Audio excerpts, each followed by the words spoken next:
ও বাংলাদেশ সহ বিশ্বের প্রায় ৮০টি দেশে দিবসটি পালন করা হয়। এই দিবসের পেছনের আসল প্রতিবাদটি হয়েছিল যুক্তরাষ্ট্রে, কিন্তু সেখানে এটি পালন করা হয় সেপ্টেম্বর মাসের প্রথম সোমবার। খুব সংক্ষেপে এই ভিডিওটি থেকে আমরা জেনে নেব মে দিবসের ইতিহাস।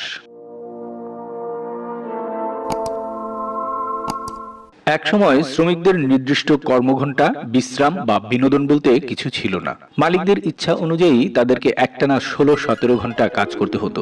১৮৮৬ সালে ব্রিটিশ সমাজ সংস্কারক রবার্ট ওয়েন ৮ ঘন্টা কাজের দাবিতে একটি স্লোগান ঠিক করেন: ৮ ঘন্টা কাজ, ৮ ঘন্টা বিনোদন এবং ৮ ঘন্টা বিশ্রাম। তার এই চিন্তা থেকে উদ্বুদ্ধ হয়ে যুক্তরাষ্ট্রের ট্রেড ইউনিয়নগুলো দিনে ৮ ঘন্টা কাজের দাবিতে প্রতিবাদ কর্মসূচি শুরু করে।